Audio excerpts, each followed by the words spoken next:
Ravens flock, what is up? This is the Week 18 season finale preview show for the 2025 regular season. Daniel Wilcox and Matt Trigger, and it is Steelers Day. We are just about 6 hours from kickoff to what is essentially a playoff game, Wilcox. Shit, man, it's game day, dog. I mean, this is our first pregame show, like right before the Yeah, game starts, yeah.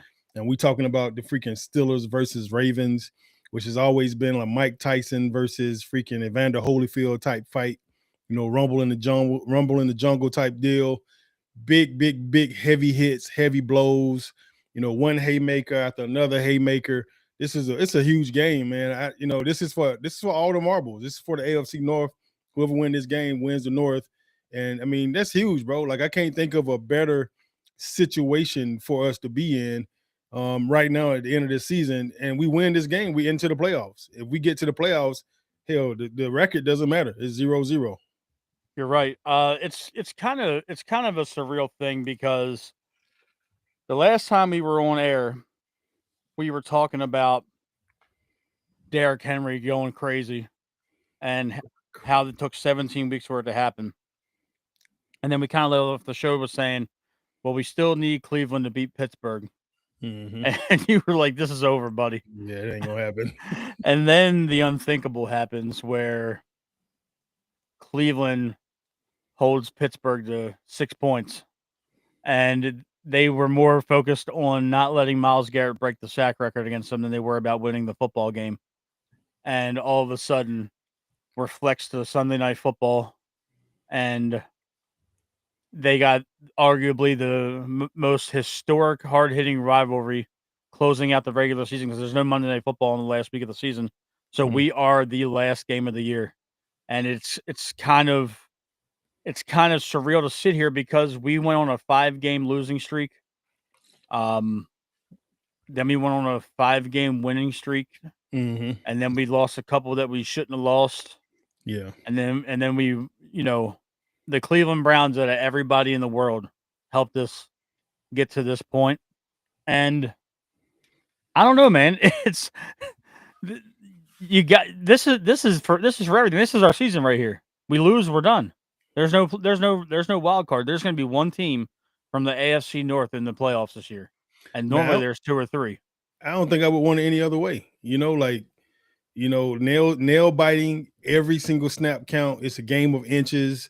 It should be a nasty game. Like somebody should get ejected this game for unnecessary roughness penalty. Like it has to be one of those just low down, dirty, nasty, clawing for every single inch type game, bro. Like it should be all the freaking way turned up. And I don't see it no other way, Matt. I really feel like we have put ourselves in the worst position possible. At the same time, we right where we should be. We competing for the AFC North. Yeah. With the game looming at 8:30, the winner sees the Houston Texans in the first round. Mm-hmm. So this isn't a easy thing. Like, oh, you're going to see Jacksonville, or you're going to see Indy, or you're going to see, Miami or anybody. Them boys put up 44 points on us at home this year. So it's the NFL. It's the NFL. Any given Sunday. And I know that you have said that Lamar Jackson's injury is a 3 to 4 week process. Lamar Jackson is playing tonight. It's crazy. I don't know if he's taken a couple shots. I don't know how you really do that with that kind of injury. Mm-hmm. But Lamar Jackson was a full go at practice all week long. Yeah. And he's been notorious for taking off Wednesdays as kind of his break during the middle of the week, the last 2 months of the season, but he was out there every day. And it's now one of those things where both teams are kind of stacking up because all of a sudden TJ Watt, that had lung surgery for a collapsed lung, is playing today. These dudes, both of these teams want it. And this is kind of been nationally touted as the loser fires their head coach kind of thing. It's almost like a WWE storyline playing out in the NFL right now, man. Like winner goes to the playoffs, the loser fires their head coach. Freaking soap opera. It's entertainment. It's a sports entertainment company at this point. Yeah, rumors come out about Lamar Jackson staying up late, missing meetings, sleeping in meetings. I mean, what the hell, bro? What the hell is going on right now? I don't, they say the NFL has a script and a written script. Whoever's writing this damn script, they're doing a horrible job. I mean, this is bad. This is better than a freaking season of Raising Kanan. I've seen across the board that Mike Preston took a lot of heat for that hit piece, and like you said though, Mike Preston was notoriously anti-Baltimore when you were here. He loved to write about Billick, and he loved to write about Ray, and he loved to write about Suggs and all those guys. He's a controversial guy. Very controversial. I mean, he's with another very controversial figure, Jerry Coleman. They have their own radio show that they do every day, covering Baltimore sports. But it's so crazy, like you said, that you wouldn't want it any other way, because there's no team I'd rather knock out of the playoffs early than Pittsburgh. I remember the winner goes up. I remember a couple years ago where Pittsburgh won their football game on the 4:00 slot, and the entire team was standing on the field in Heinz Field watching the big screen when the Ravens won their game. I believe it was a C.J. Mosley interception that sealed it. And to see all them, hang their heads and slam their helmets and bye. I can't wait. I can't wait to see it. Let's get to the X's and O's of it all. If I'm the Ravens, I don't change the game plan from last week. I make them stop Derrick Henry. Stop him. Hand that ball to him early and often, and if they stop him, then you deviate. But don't do that bullshit that we did last time we played the Steelers, where you run Derrick Henry for 2 series and then you don't see him again. Yeah, I agree. I mean, that's pretty much been our freaking mantra for the last 3 years, last 2 years at least. Just, give Derrick Henry the ball the first drive, score a touchdown, hit his head on the goalpost, 4 carries, a touchdown, 50, 40 yards or whatever. And then he don't see the ball again until the third inning, the third quarter. And it's crazy. Like the mindset of an offensive coordinator that just has too much talent is it baffles me. You still have to figure out who's your best player and get the ball to your best player as much as freaking possible, even with a team as talented as we have. And we are so talented that it can shake your mind up a little bit if you're trying to game plan for this offense and you're trying to think, all right, who week is it this week? You can overthink it. It's easy to overthink it. Like, who are they going to try to eliminate this week? They're going to try to eliminate Derrick Henry, so we're going to get the ball to Zay Flowers. Are they going to try to get rid of Zay Flowers and then we'll get the ball to Henry? Are they going to try to get rid of Mark Andrews so we'll get the ball to Henry? Like it's so much thought that goes into trying to have a game plan. And to me, as the offensive coordinator of an offense like this, Matt, my mind would be on one direction: attack, attack, attack, attack, attack. We got dogs across the board. How can I attack this team? How can I eliminate their best player on defense? And how can I attack them with their weakest player almost every single down? And I was thinking about it because I was looking at the stats, and Derrick Henry ran for almost 12,500 yards in high school. So obviously his coach knew who the best offensive player on the team was for 4 years. Yes, sir. College. Nick Saban, running back, Alabama during the 2010s. Derrick Henry was the best offensive player on that football team for a while. Ran him to a national championship. Mike Vrabel runs Derrick Henry until you can't run him anymore. And it's like John Harbaugh wants to be different. Come on. Ran our ass right up out the playoffs. Stiff armed the hell out of our safety. What was 29 name Earl from Thomas. Seattle? He made Earl Thomas a fullback. He spun him around and made him a fullback and pushed him about 10 yards downfield. Bruh. Like that, for Earl Thomas to have such a historic career, it seemed really corny at the end because of that one single play. Like it seemed like that one play took away a lot of his big moments in the league. Like, he was humiliated on national television in the playoffs. It's crazy. And Crazy to me. Derrick Henry's embarrassed a lot of people. He made Josh Norman into a meme on the Buffalo Bills. He did. It's He did. yeah, it's one of those things where you just kind of got to either get low or get out the way. Yeah, I mean, you come from being like this Pro Bowl Hall of Fame type safety to being the guy that got stiff armed by Derrick Henry, or you become this Pro Bowl corner, possibly Hall of Fame corner, and you the cornerback that got stiff armed by Derrick Henry. So nobody wants to get thrown out of the club on national television, and everybody's looking for that. So people are thinking about that as they go up and tackle this guy. Watch the stiff arm, watch the stiff arm, watch the stiff arm, and that puts them at a disadvantage because they come in more timid than physical. Yeah, and we're coming up on the 1 year anniversary of, I think we just passed the 1 year anniversary of Derrick Henry embarrassing the Pittsburgh Steelers defense. Patrick Queen was in the news again this week. Good old Patrick Queen. What did he say this time, man? What did he say? Saying how he'd love nothing more than to send the Baltimore Ravens home. He's fully bought into the Steelers side of this rivalry. He has something to say almost every time we play them. He's had a couple good games against us. I'm not gonna deny that fact. But the last memory I have of Patrick Queen is him in the background with his face faded as Derrick Henry's running for a touchdown to send them home last year. Yeah. I want to see that again. I would love to see that again because anybody that plays for the Ravens and then goes to Pittsburgh, you're not a Raven in my book anymore. Patrick Queen is like the salty girlfriend that you break up with and she didn't want to break up with you. And, she always got something slick to say out of her mouth because she still love you, still care about you, miss you, miss the late night love sessions that you used to have with her. That's how he is. He's just the salty girlfriend, bitter bro. Baby Like, mama.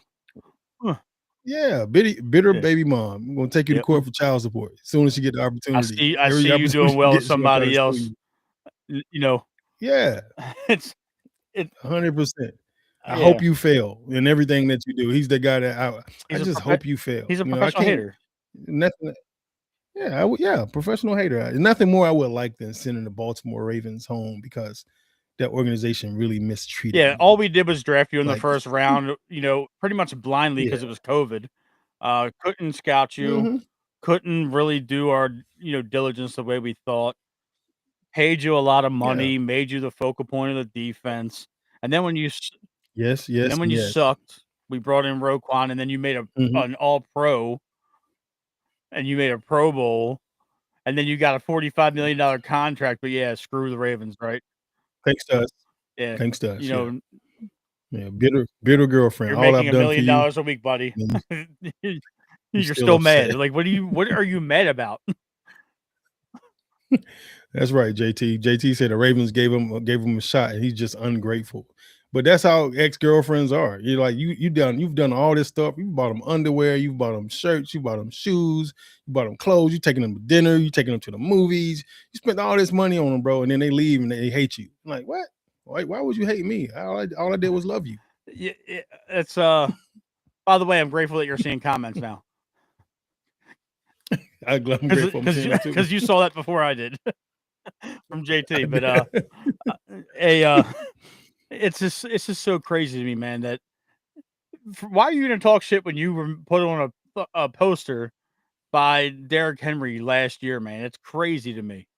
It's just it's so crazy to me. But I like our chances tonight, especially with the way the running game's been going. Pat Ricard's been fantastic in the run game the last month, and I like how the offensive line's been blocking.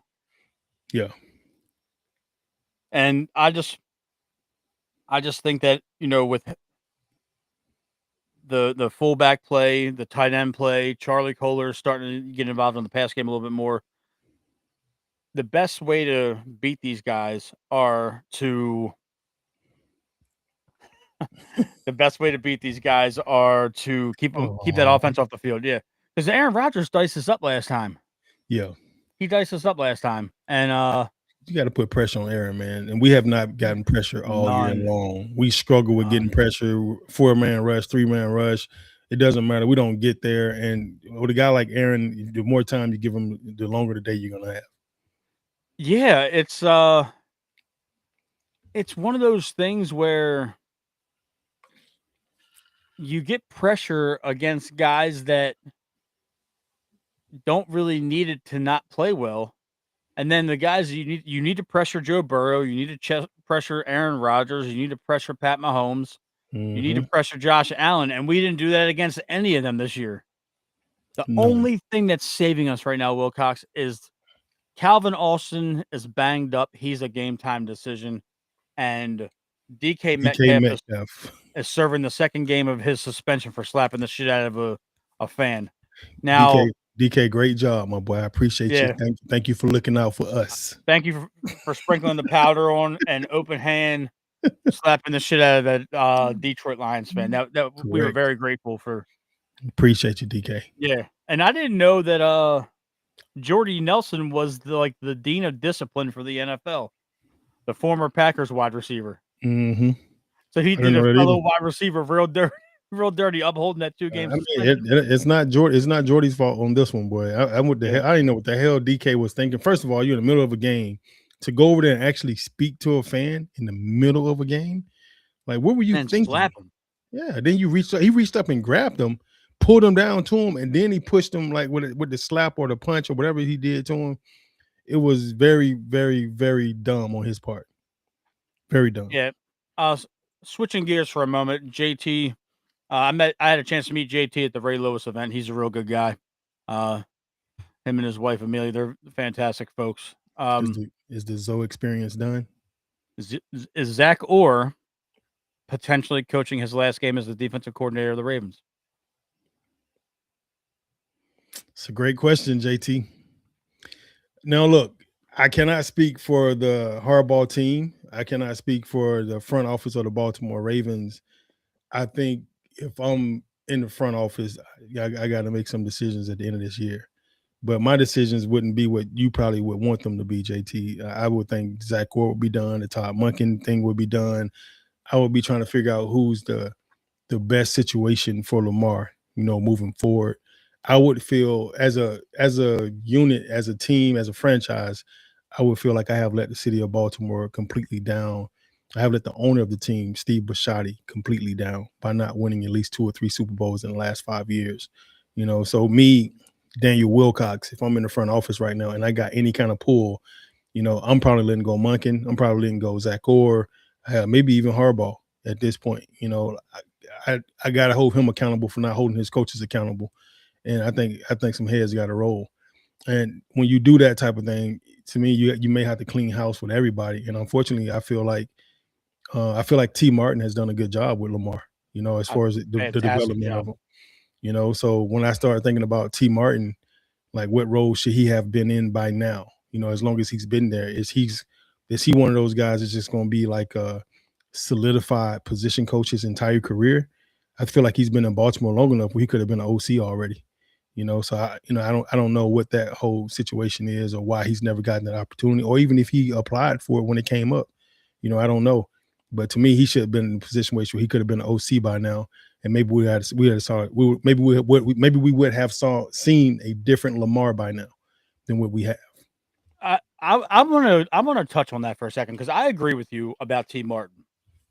A lot of people only know T. Martin in the newer Baltimore Ravens fans, this newer generation that's been around, post your playing career from that 2010 to now. There's a lot of those vocal Ravens fans that really weren't old enough or weren't alive to be fans during the struggle years.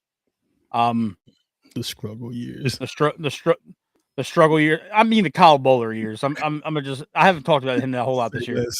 But I mean, shit, you caught passes from the guy. I did. Yeah. I did. I remember.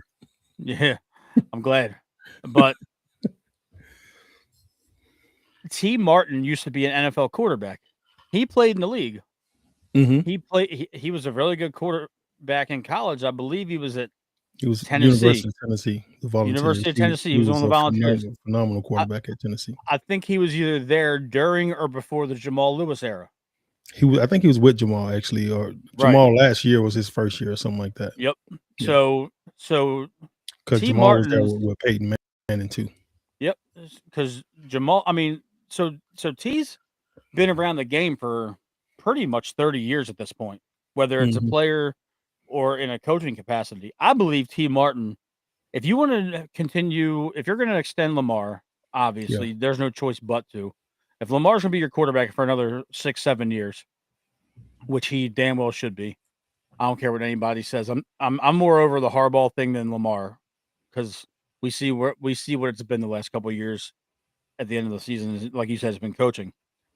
Lamar and T have a great chemistry. Lamar has progressed as a quarterback tremendously since T. Martin became this quarterback's coach. Natural thought process is, if you're going to relieve Monken of his duties, promote T. Martin. If you're going to keep Harbaugh in place, promote T. Martin. I got a question about that though, Matt. Like, I'm sitting here and I'm, and it's like the Anthony Weaver thing we talked about a couple of shows back, and I'm sitting here like T. Martin's been there for at least 5 years, maybe longer. I don't know how long he's been with Baltimore, but I know he's been there for a while. Why would he not get an opportunity to be an OC, but you would promote a guy like Zach Orr to be an OC? And I think he was only on the staff for like 2 years before he got a promotion. So why wouldn't you promote a guy like T. Martin that has all the experience that he has and has been as good of a player / coach as he's been? I got a theory to that. And this is just a theory. This isn't me knowing anything more than you about the whole situation. But I feel like Harbaugh struck lightning in a bottle with McDonald promoting a young defensive coordinator after the Wink Martindale era. And the defense turned around from being ranked 23rd to being ranked 5th before McDonald got a head coaching job. And now he thought that the guy that was McDonald's underling as the linebackers coach could just essentially just get pushed up into that role. And I think that's why they went with Zach Orr, because but Mike, I mean, he actually sent Mike to Michigan for a year before he would give him the DC job. Right. Why wouldn't you do the same thing to Zach Orr with less experience? Coaching, that is, not playing, but coaching. Why would you send Mike McDonald to Michigan? I think Michigan, I think he got the defensive coordinator job at Michigan. He did, but he could have got the D coordinator job at Baltimore, or he could have stayed in, well, let's not forget that the Harbaugh brother was at Michigan at the time. Yeah. So maybe he's just looking out for his brother.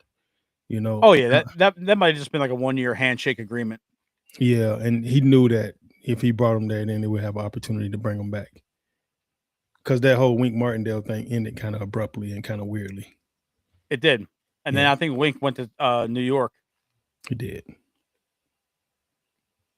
It's interesting because honestly, I think if we win tonight, which I think we're going to win. I think all this is a moot conversation, because I think if Harbaugh gets to the playoffs and can get out of the wild card round, I think everybody is safe. I agree with you that some heads may have to roll. I don't think it matters to me. If I'm in the front office, they all gone. Yeah.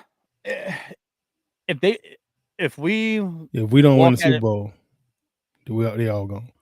Like, at this point, you ain't got to coach a whole season no more. You just got to coach 5 games. Let me ask you this: if you can't be locked in and zoomed in for 5 games or 4 or 5 games right now to get us a Super Bowl at this point, when you got the roster that you have, you put together a magnificent roster, with the exception of O-line, D-line, couple, holes there. Not the whole line, not the whole D-line, but 1 or 2 pieces on both sides. That's a heck of a job, Matt. It's a heck of a job, man. It is. I don't really, JT. it's one of those things where will DaCosta and Bisciotti actually do it though? Because if we walk out of No. If they win, no. if they win, I don't think they're going to do it. If they lose, I would clear house. If it's me, if they I would lose, it's a new look Ravens next year. Correct. If Baltimore does not win tonight, tomorrow morning, 9 o'clock in the morning, it should read Ravens part ways with head coach John Harbaugh. Because then at that point, the entire staff isn't going to stick around if Harbaugh's gone. Mm-hmm. Most of these guys are Harbaugh loyalists to a degree, because a lot of them have been here in some capacity under Harbaugh for the last 4 or 5 seasons, like you said. Yeah, I don't think I don't think anybody in this coaching staff should last, because it's been a malpractice of epic proportions. I agree 100%. Since 2023, at least. I can kick it back to 2019, but we had a couple. We had that COVID era of football, which was a little wonky. But man, that year, the big trust year. That's what you're talking about. Yeah. Yeah, that shit had me sick to my stomach. I just knew we was going to the Super Bowl. Hell, and you were working there. I thought I was going to get a ring, and I wasn't even on staff full time. Shit, I was praying. That's the year I told Pat Ricard that he was going to be a Pro Bowler, and he went to the Pro Bowl. He got his first Pro Bowl that year. So I'm telling you right now, Matt. And I agree 100%, JT, with what you're saying about the leadership stuff too, because we've been so spoiled. To have the Ed Reeds, the Ray Lewises, the Chris McAllisters, the Terrell Suggs on this team for so long, even the Trevor Prices that came along, and the Jamal Lewises, the Joe Flaccos. We've had so much leadership on this team that it was crazy. It was a great mixture of young and old, and that allowed us to continue to shape and mold who we were. And Ray, to be honest with you, Ray was probably the ultimate leader. Even though we felt like, towards the end, you have these moments like, okay, all right, Ray, we had enough. You have those moments, right? Everybody have those moments when you're hearing something over and over again, it's repetitive, But one of the things I can say about Ray is that he did a phenomenal job. He made me feel so comfortable being in Baltimore. He was a guy that was so good and so good for so long at such a high level that was unmatchable by anybody else in the league. And he still could look down and see the new guy that came on the team that had talent and be willing to go to him and say, bro, I like your game, which motivates anybody, to have the best player in probably the entire NFL to come to you and be like, bro, I like your game. That says a lot. You talking about as far as confidence, he did that to me. He did that to other players. He did that to a lot of guys, and it was no hesitation on his part to do that if you came out and you handled business, so the leadership part of it is definitely missing, and the development part of it is missing too. And that's one of the things I think I've liked about Mike Tomlin so much over the years, hearing him talk about coaching. He's like, shit, if a guy can't do this, then coach his ass up. When we sit here and talk about Falele week in and week out, we keep saying coach his ass up. Like he can't be that big and that strong and that powerful, and he not know what to do on the field. And he's still searching for what his role should be, or he's still searching for what he should do on each play, week in and week out. That's coaching. And that's why we're sitting here right now between me and Matt and Trig, and we sitting here talking about they all need to be gone, because we all know that these dudes have not done a phenomenal job of coaching these guys up.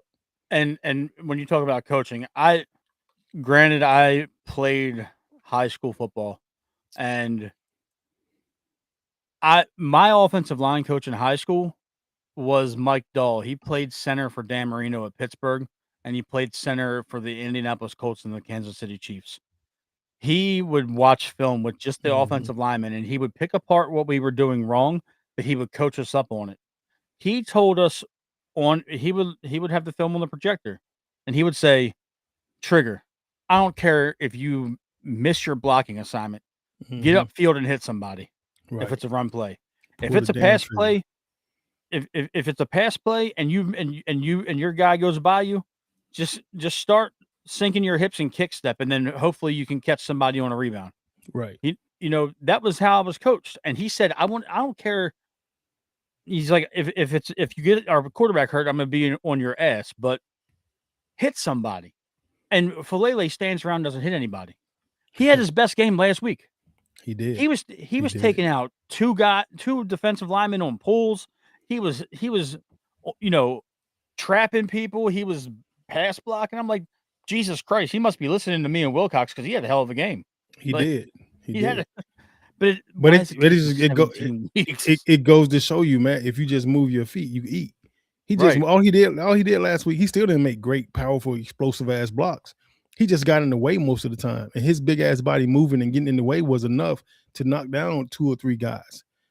So and it wasn't it still wasn't the best game I've seen from a guy his size, hit with his athletic ability, but he did enough for us to be here and give him a compliment on actually moving his damn feet and not just sitting there like a fish out of water, like he has no idea what he's doing out there. And I mean, sometimes it's so bad that I'm not even sure if he knows what the play is. Like, that's how bad it is. Like, he just, like, somebody maybe need to tell him what to do every single rep. And that's true. I mean, but it's hard to mask that now when you got a third-year center and a second-year right tackle sandwich, on either side. Because I'm not saying that Linderbaum and Rosengarten are dumb, but you need a solid veteran next to that kind of guy. Like, I agree. Like, if Falele is on the 2005 Ravens, he's a left guard and he's playing next to J.O. Or if he's on the 2011 Ravens, he's playing right guard and Yonda's your right tackle and you got Yonda next to him. Just hypothetically speaking, like if he's a starting offensive lineman 10, 15 years ago, 20 years ago, you got the veterans, but we don't got that. Stanley is the veteran, but Stanley also has been so banged up and inconsistent. I was about to say the same thing. Yep. He has his great games and then he has his games where he gets beat like a drum and then he bounces back. So it's not like we've had totally consistent play at the left tackle position to warrant Falele being a left guard. So it's just been a lot of different things. I wanted to bring up a comment that Joe Carey, one of our listeners, I want to. Do you believe that Lamar Jackson has the ability and the pull to go to the front office and say, I can't play here if you're going to keep this coaching staff? Absolutely. Well, I mean, why wouldn't he? I mean, in my experience being there, when it came down to Billett getting fired, our key guys had something to say, and they listened. And that's how Harbaugh got the job. So I couldn't understand. I can't fathom for the life of me why Lamar wouldn't have that type of pull, the type of money that you're paying him, and the type of player that he has been for your franchise. If this is true that where they don't see eye to eye, which is very, plausible, like it's very plausible very possible that Lamar and Harbaugh don't see eye to eye, and Lamar might not feel like he want to play for Harbaugh no more. And to be honest with you, if Lamar does feel that way at this point in time in his career, I don't effing blame him at all. Yeah. Like, I'm telling you, 3 Super Bowls should have been won with this guy already, and he has absolutely none.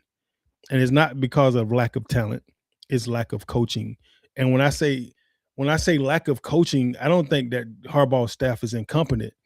I just don't think they've been held to the standard that they should have been held to, as far as putting together their game plans, or as far as coaching, and as far as putting as much time in. I don't know if these guys get vacation time more than most coaches' staff. I don't know.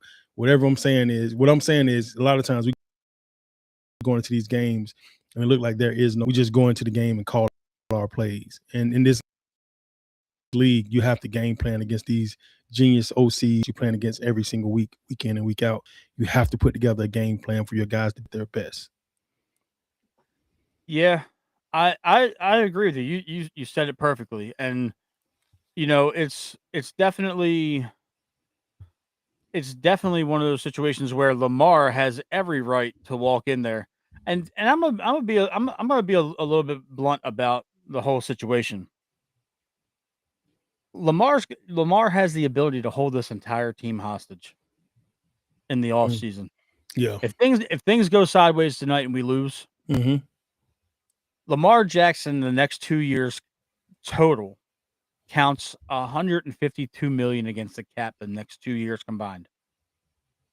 I believe it's 78, and then I believe it's like 80 or something like that. It's absurd.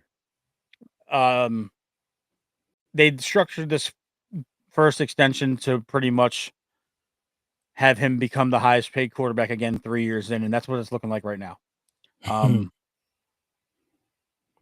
Say that one more time, Matt. Say that one more time, Matt, so our guests can hear it one more time. Say it again. They structured this contract to where the first extension, where he got the 53 million a year annual average, they structured it to where they backloaded it to where the Ravens have to come back to the table after the third year because the cap hit's going to be insane. Right. So the Ravens aren't going to go into next year paying Lamar Jackson $78 to $80 million when the salary cap is going to be just under 300 million. That's 25% of your cap on one guy. Right. So they pretty much structured it to where Lamar's people structured it to where you got to come back to the table. And now that Trevor Lawrence has been paid, Josh Allen has been paid again, now Lamar's going to want that money again. And if Lamar doesn't get the concessions that he wants, if it hypothetically is Harbaugh's got to go, or I'm not going to renegotiate, and you're going to have to pay me this 78 million. Now you're looking at that's what I'm talking about being a hostage. So Lamar could just say, I'm going to play under this current deal, and then I'm going to walk in 2 years. That's entirely possible, Wilcox, if they don't make the changes, especially with the loss tonight, because then you're looking at what should have been a Super Bowl caliber team not even making the playoffs. And it's tough.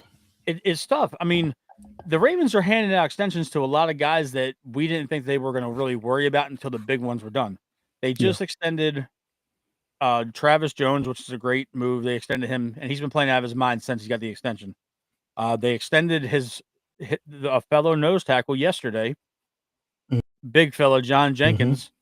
He told the media yesterday here in Baltimore that this is the first time that he's never playing on a 1-year deal. He said he's played on 11 consecutive 1-year contracts. And this is the first time he's received a 2-year deal from anybody. Sound like my career. Yeah. and now we've re-signed him for 26 and 27. He'll be 37 years old by the time that contract's done. Stay healthy, big fella. Yeah. He's been really good in the run game. I like John Jenkins. I think he's a good player. Yeah, me too. And then they extended our long snapper Nick Moore for 4 years. So that's going to take him into his age 37 year. But long snappers can play till they're 50, and Nick keeps himself in great shape. I actually had a conversation with Nick yesterday, congratulating him on that, and told him good luck in Pittsburgh tonight. But it's one of those situations where they're starting to take care of their guys. Now we just got to worry about, Linderbaum, Zay's option, all that stuff. So you got to really figure some stuff out. And Lamar Jackson's contract is the key to all of it, Wilcox, because we could be sitting here talking about this tomorrow, tonight, where who do you bring back? What is this offseason going to look like? They need to take care of business tonight just so they don't have to worry about this stuff for a couple more weeks. Yeah, they got to pay that man. You got to pay Lamar. You have to. There's no other choice. In my mind, he has to retire a Raven. I won't want to ever see him on any other team. He's going to go to another team and win the Super Bowl, and then you're going to be trying to figure out what the hell did you do wrong, why you couldn't do it with him. I wouldn't even take that damn risk. Like I said, he should have 3 Super Bowls already. All that's a lack of coaching. Lack of coaching on our part. He should be the most decorated quarterback of this generation. Yeah, he should be competing with Patrick Mahomes as far as name recognition right now. And every opportunity they get, they're tearing them down. Every single opportunity, tearing them down. Yeah, tearing them down. He's the most hated on quarterback in the entire history, I think, of the NFL. Nobody has been more disrespected than Lamar Jackson has And been. I'll say this to add to it, And because that's that Don Royal said that too. No, I want to make sure I give him his credit because he said LJ8 most disrespected quarterback in the NFL. so there it is. Yep, there it is right there. Mm-hmm. I do want to say this. When Lamar Jackson came out of college, a lot of people said, "Oh, you might have to be a wide receiver," not knowing the kid won a Heisman at the age of 17 Right. in the Crazy. ACC. Crazy. You know, the kid was all world. The kid was the best college football player on the planet, and he couldn't even buy cigarettes yet. Crazy. Then when he gets to the NFL, everybody passes on him. The Philadelphia Eagles had a chance to draft him at 32. Mm-hmm. And he could have been playing for Andy Reid in Philadelphia. Picture that. Reid might still be in Philadelphia right now winning Super Bowls with Lamar Jackson if that was the case. They'll probably have 6 or 7 Super Bowls by now. And especially with the team they don't put together over there. That shit's crazy. Then everybody's saying that there was the whole situation. He's not quarterbacky enough. He runs too much. Bill Polian's goofy ass got on ESPN and said, "You can't win with a running quarterback in today's game." I remember watching that live, and I still see the clips pop up on social media. It don't make sense. Russell Wilson already won already. Pat Mahomes already won already. Hell, Jalen Hurts just won. He's a little too, he's got a little bit too much melanin in the skin. Russ and Pat got the light skin stuff going on. Mm-hmm. You know what I'm talking about. So I know exactly what you're talking about. Yeah. I've had that conversation a million times. Yeah. So then he wins his MVP, and then it's he can't win a Super Bowl after his second year in the league. Joe Burrow goes to the Super Bowl the next year and loses, and he's still touted as one of the greatest quarterbacks of this generation. Mm-hmm. He's a dog, but I digress. And all of a sudden, Lamar's injury prone, because he was hurt during the COVID years. And then he goes on a tear, wins the 2024 MVP or the 2023 MVP. It's like, what more do you need from this man? The goalposts move dramatically every time the man does something that's never been done before. The crazy thing, I don't think Lamar has ever had a serious injury. He's always been banged up. He's never had anything that's like required surgery. Yeah, like hamstring pulls, ankle sprains, high ankle sprains, knee stuff like like a sprained knee, which is like a sprained ankle. He just got knee to the back, and everybody was complaining about that, like it's a phantom injury. If it wasn't cracked rib, I told you, Matt, he probably tore the cartilage, so it's a little bit quicker recovery for that. So he probably just tore the cartilage between the ribs. So I mean, he hasn't had any real injuries. So it's like to say that he's injury prone is crazy to me. He gets hit more than any quarterback in the NFL. And this is the wildest thing to me. I mean, outside of Buffalo and Kansas City, 28 other teams would take Lamar Jackson over what they have right now. Yeah. In a heartbeat. They'd take him. LA would take him over Herbert. Cincinnati, I'm sure there's a good bit of that fan base that would put Lamar Jackson as a Bengal. There's no they've just moved it so much, and the hit. I blame Mike Preston for all this. If Mike Preston doesn't write that ridiculous article, I don't think that this is getting that much traction. It's like, what are we talking about? Lamar Jackson. People forget that Lamar Jackson is 29 years old. He is. What were you doing when you're off time when you were 29 years old in the NFL, Wilcox? Off time. I don't know if I should say it on the radio. Right, but what I'm saying is, I'm sure it was more scrutinized than playing Xbox or PlayStation at 3 a.m. Nah, I definitely wasn't playing Xbox or PlayStation. So I was out in the streets doing, having a good time or whatever. Actually, I think I might have met my wife when I was 29, if I remember correctly. Right. So you were recording Shauna. Man, it's crazy. No, I think actually 29. I think that's when I had Tristan, and then a year later I met Shauna at 30.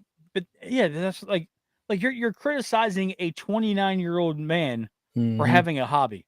Now I get it. If you're staying up late and you're missing meetings and all that shit and you're falling asleep, yeah. But when the coaches come out and saying this is factually incorrect, I think I'm even though I'm sick of Harbaugh shit, I'm gonna believe Harbaugh before Mike Preston's goofy ass. Because he's had an axe to grind with this team for 30 years almost. You know what I'm saying? Like, what are we talking about here? What are we talking about? This is ridiculous. I wanted you to see that, Matt. Aaron just logged in and said he's a Steelers fan. He said he'd take Lamar over in Pittsburgh. By the way, we're about to go on a run and we're in the Super Bowl. Lamar's about to piss Mike Preston off. Oh man, Aaron, thank you. Straight up. Let me just say something to everybody that's watching this show currently and listening. I usually run the comments and post them. Will Cox figured this out about 25 minutes ago, and he's having a ball. He's having a ball right now. I'm just letting you know right now. He's in his glory because, hey, it's finally working. It's finally working. Yeah, yeah, man. I'm very optimistic about tonight. I think we're gonna have a very good chance to win this game. I think we're gonna go out there and take care of business. It's a little part of me that feels the way that Aaron just said. Where it feels that as a little while ago, they only got to coach 4 or 5 games. They haven't coached all fucking season long.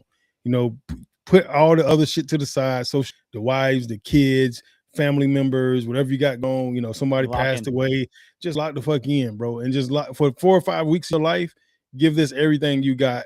Coach, study, and put these guys in the best situation possible.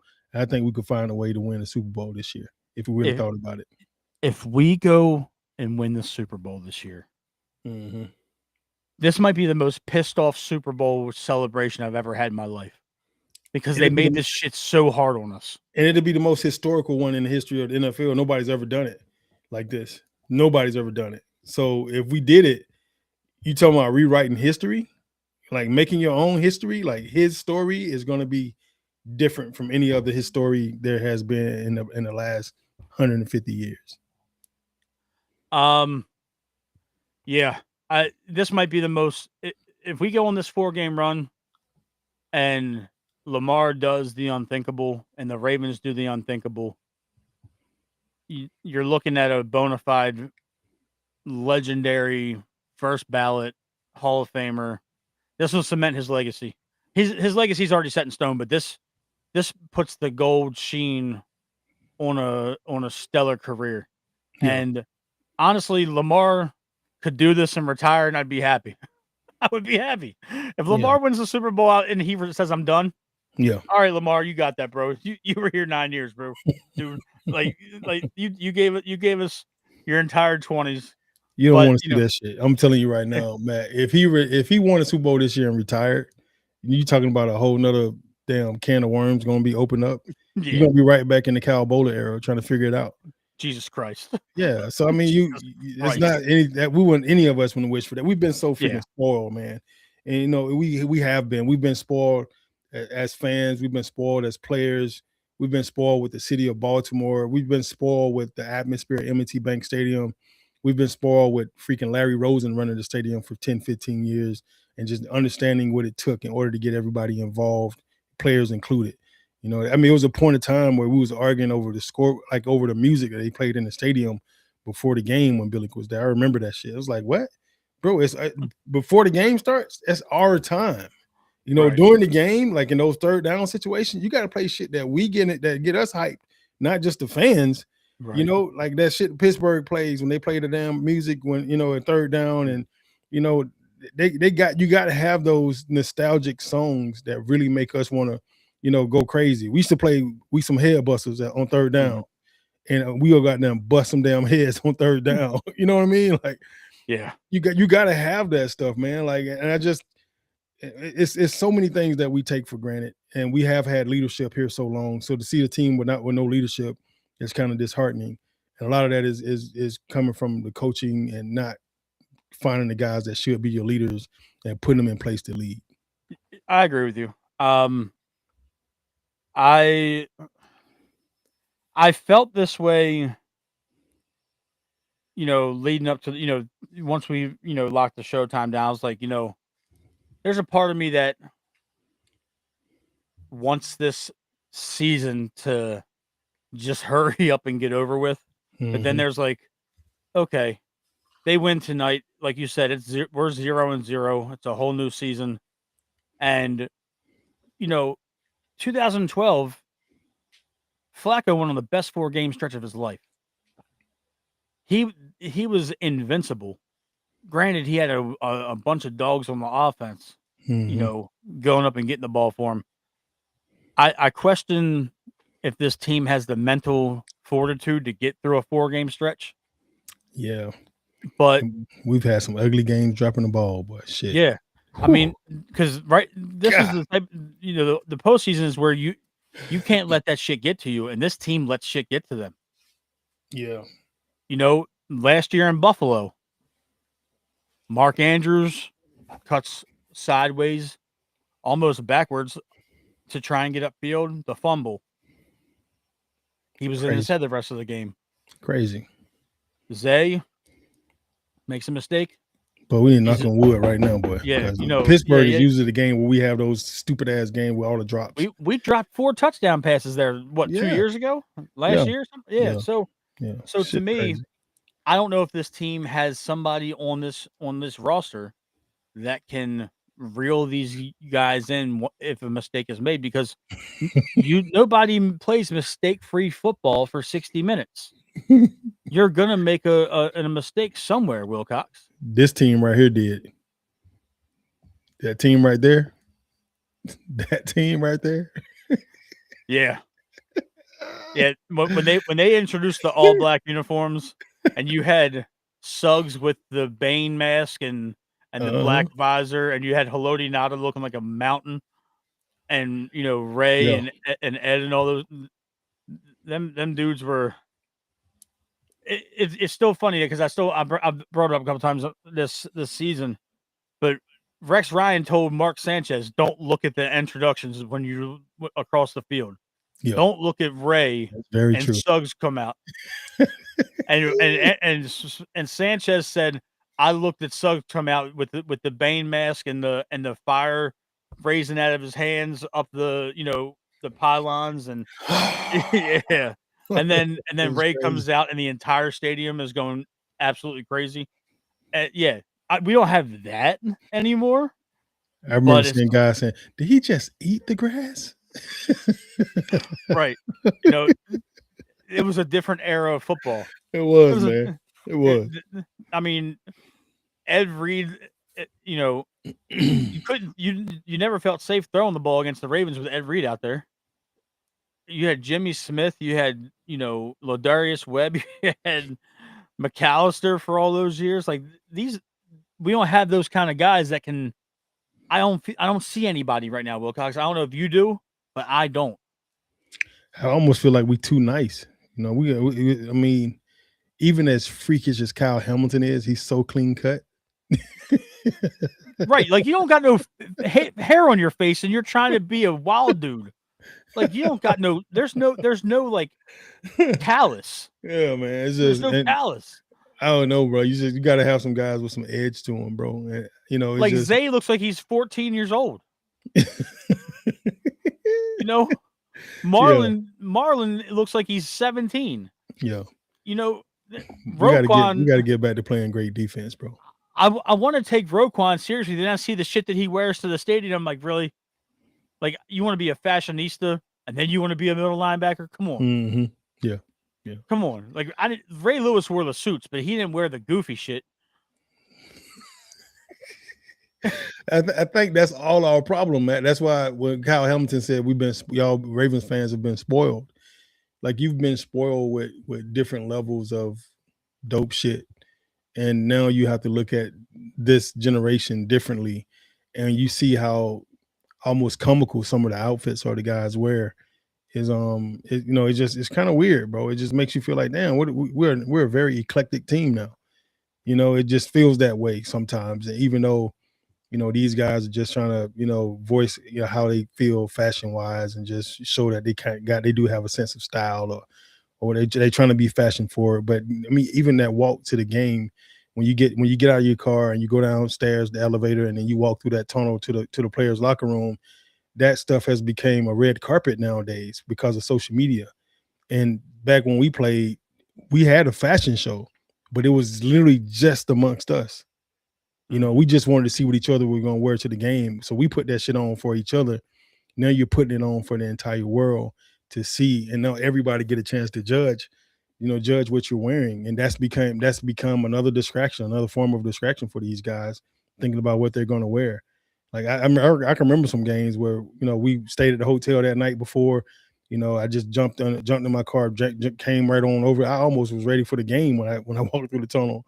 You know, I had on some shorts, socks, flip flops, or whatever. You know, and just really go in here and go play because we at home.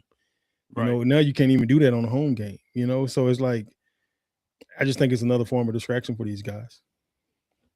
But I will agree with Hamilton. I'm spoiled as the fans side of this on so many different levels. Right here. Yeah, I'm spoiled because I have watched this team since the first game they got here.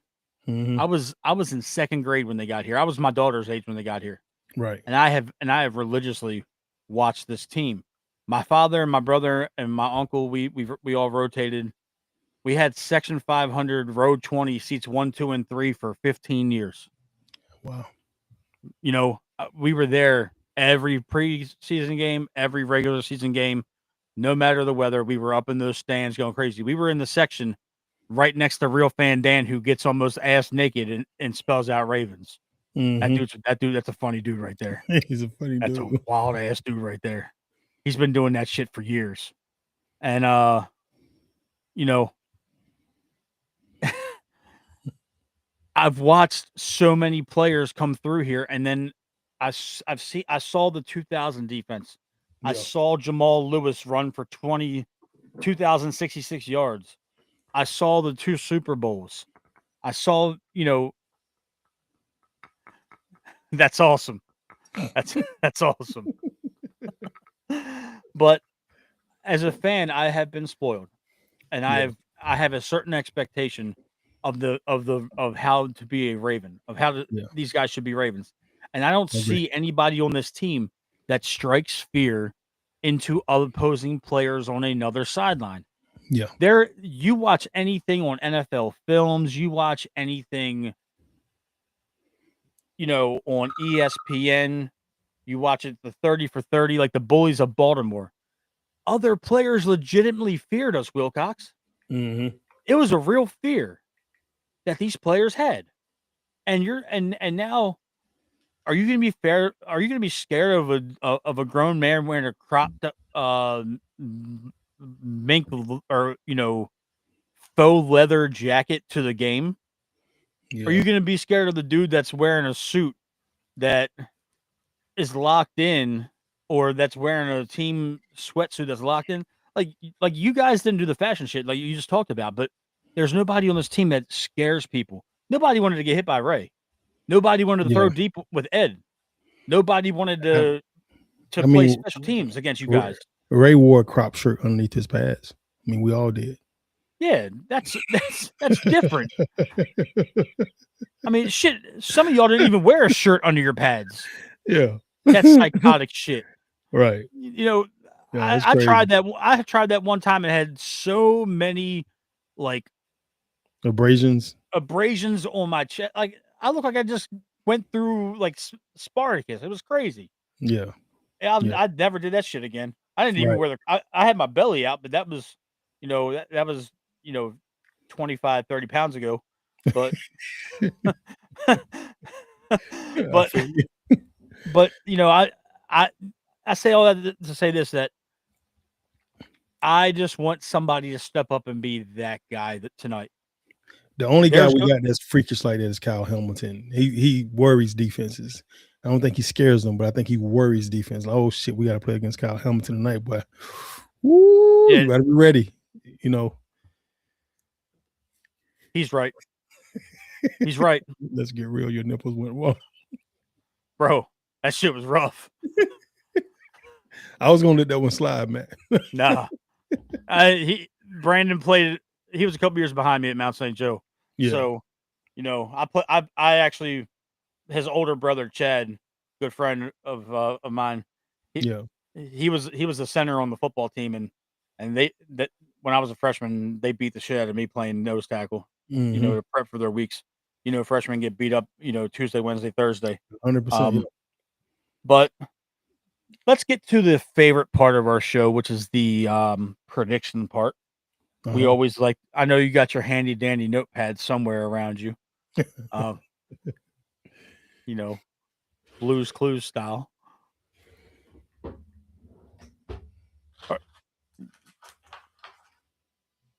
Let's do it, Yep. man. Let's do it. I know we've had a couple predictions already in the comments here. I'm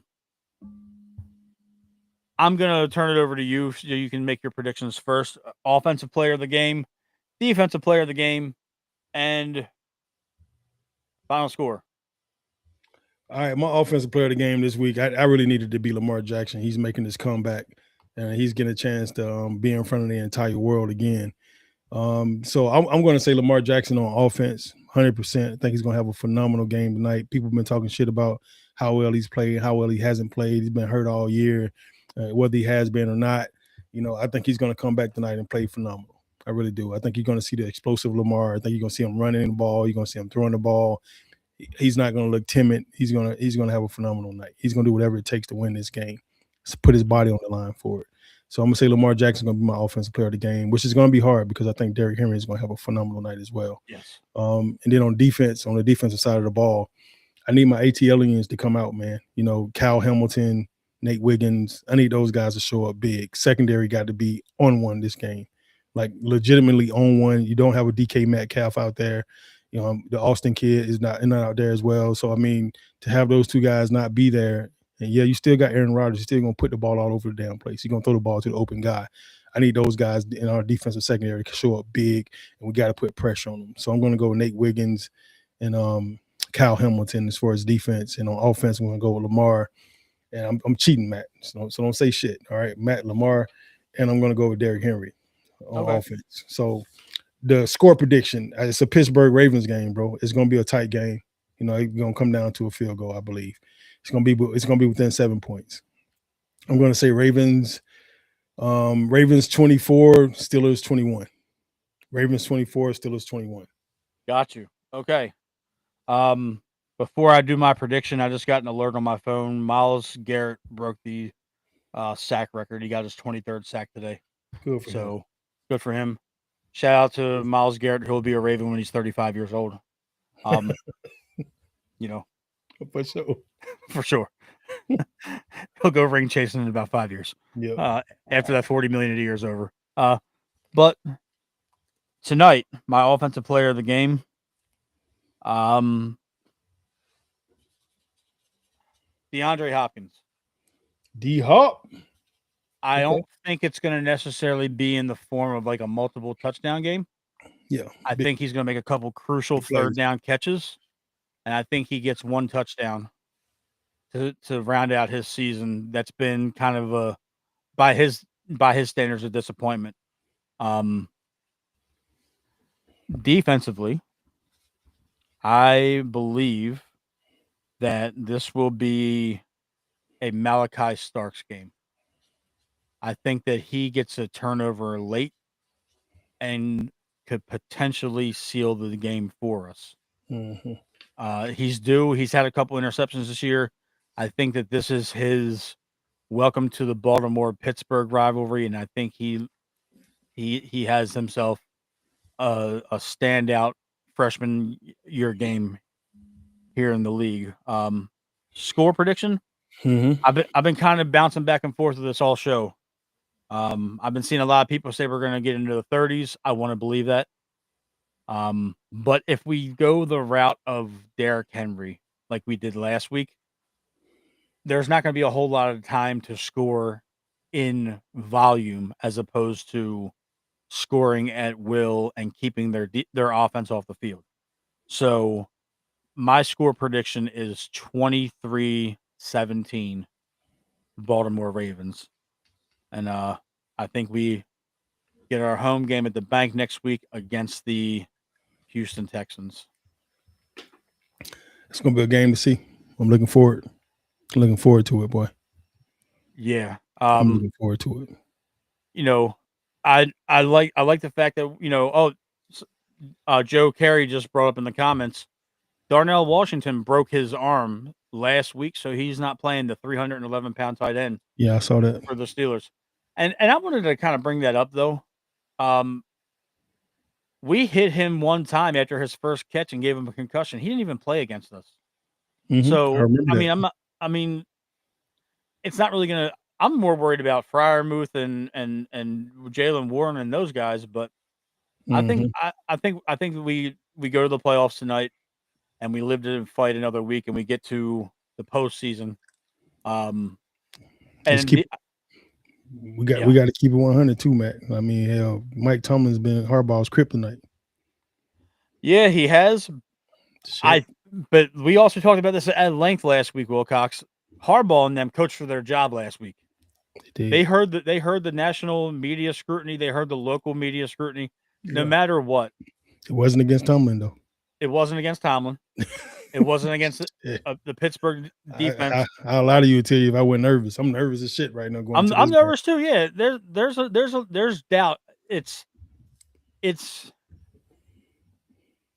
I'm going to say it like this, and I can only equate it to my life experiences.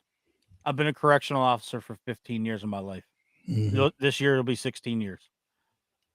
I know at any moment shit can go haywire, and it's in the back of my brain. But I operate every day like shit's going to go smooth. So I'm equating that to tonight. I feel you. I know what we're capable of. But in the back of my mind, if shit goes haywire, it's going to be a long night. I feel like I need to get out some paint and just start painting the accent wall or something in my living room just so I won't go crazy watching this damn game. Hey, just go upstairs. You'll get kidnapped. Keep myself calm. I know. Go upstairs. You know she's going to have something for you to do, dog. Oh, I'm going to go up here as soon as I get off this pod. I got to go put these curtain rods up. So trust me, it's on. You were like the home decorator extraordinaire. Yeah, I am, man. I am. See, I will pop my collar, but most of the time I'm being held hostage when I'm doing it. But we're an hour 7 minutes in. We'll decide tonight post game whether we're going to be on immediately after or if we're going to have to lick our wounds and come on in a day or two. Just being real with everybody watching. You guys have been great for the 67 minutes that we've been on air. We want to thank you guys. This has been our first season independent. This is our last official regular season preview show of the 2025 season. Mm-hmm. So all of our shows from here on out will be, postseason related or off season related. And we're not going to stop this show in the off season. We're going to bring you guys some really good content. We were brainstorming some ideas for you guys to stay tuned in every week in the downtime.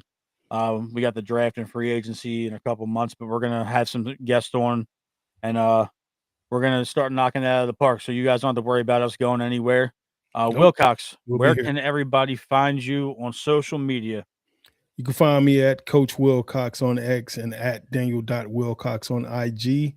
And thank you guys for tuning in. Like Matt said, man, do not forget to go to YouTube and like and subscribe and turn all your notifications on to the We Bleed Purple podcast. Matt Trigger, Daniel Wilcox had a phenomenal season so far this year, even though it's been rocky and shaky. Hell, so have our podcast because we had to follow up that shaky shit, So hopefully, this right now is the start of a new season, and we'll get a chance to take you guys through the playoffs with us. I was very grumpy for about a month and a half there. You were, man. You were. You were. But, you was like an elderly lady for a minute. Needed a Snickers bar. Yeah. But we do want to thank you guys. When we kicked off this podcast back in the around OTAs and into training camp, we had just shy of 70 subscribers, and now we're at almost 250 throughout the course of the season. Send this to anybody that frequents YouTube, and that's a Ravens fan. We appreciate you guys tuning in on all of our social medias. We will see you guys at the conclusion of this Pittsburgh Steelers game, and we're hoping for a win. Make sure you like, subscribe, turn on your notifications. You know where to find me on social media. MTrigWBP on X. Find us on Facebook. We're constantly talking Ravens on there. On TikTok, we're starting to get a little bit of steam over there. So, yeah, guys, we'll see you tonight or tomorrow. But that's a wrap for We Bleed Purple's regular season preview show. And that, Daniel, I know you have a little sign off. Bird gang. Let's do it.